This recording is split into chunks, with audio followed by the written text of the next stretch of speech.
नमस्कार। दोघे नवरा बायको सुट्टीनिमित्त मेहुण्याला घेऊन गोव्याला फिरायला गेले। गोव्याला गेल्यानंतर नवरा बायको एका रूममध्ये आणि मेहुणा एका रूममध्ये होता। पण सकाळ होताच नवरा बायको दोघे उठले आणि मेहुण्याला उठवण्यासाठी जिजू गेला, तर मेहुणा रूममध्ये नव्हताच। त्याची चप्पल आणि मोबाईल फक्त रूममध्ये होता।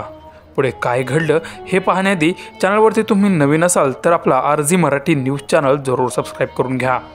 प्रणय विजय थुल वय 33 हा तरुण नोकरीनिमित्त पुण्यात वास्तव्यास होता। प्रणय हा एका खाजगी कंपनीत कार्यरत होता।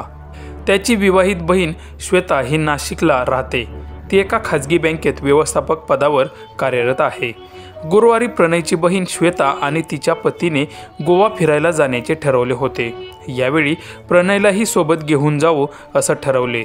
त्यानंतर ते दोघेही नवरा बायको नाशिकहून पुण्याला प्रणयला घेण्यासाठी आले होते।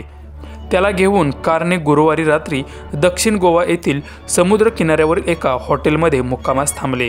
त्यावेळी प्रणय एका रूममध्ये तर बहीण आणि जिजू एका रूममध्ये थांबले होते। सकाळी जेव्हा दोघे उठले तेव्हा त्यांना त्यांच्या दरवाजाबाहेर प्रणयची चप्पल दिसली। त्या दोघांनीही त्याच्या रूममध्ये जाऊन पाहिले तर तिथे प्रणयचा मोबाईल दिसून आला, परंतु प्रणय मात्र तिथे नव्हता। त्यानंतर त्या दोघांनीही हॉटेलमध्ये इकडे तिकडे आणि जवळ बीचवर त्याचा शोध घेतला, परंतु बराच वेळ जाऊनही प्रणय कुठेच सापडत नसल्यामुळे बहीण आणि तिचे पती घाबरून गेले। त्यावेळी तिथे असलेल्या सुरक्षा रक्षकांना ही बाब त्यांनी सांगितली व शोध घेण्याची त्यांनी विनंती केली।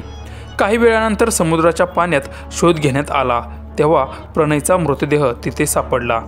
हे दृश्य बघताच बहीण आणि तिच्या पतीने अक्षरशः एकच आक्रोश केला।